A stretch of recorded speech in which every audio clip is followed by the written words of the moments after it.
шабакаи Темур Медиа тақдим мекунад.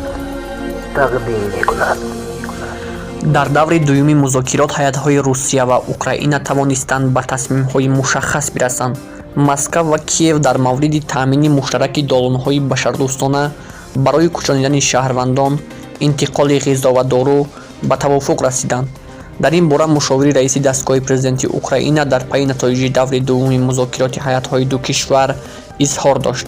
иштирокчиёни ҷаласа, ки дар Беловежская дар қаламрави Беларус ташкил шуда буд, имкони оташбас ҳангоми кӯч додани шаҳрвандон дар ҷойҳое ки он баргузор мешавад баррасӣ карданд.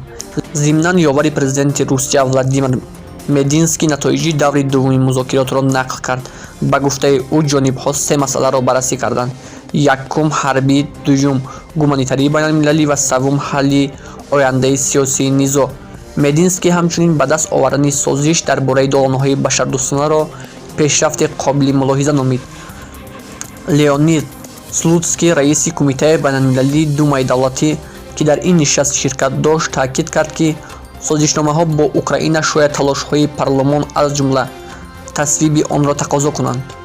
дар ояндаи наздик ҳайатҳои вакилон марҳилаи саввуми гуфтушунидро хоҳанд гузаронд.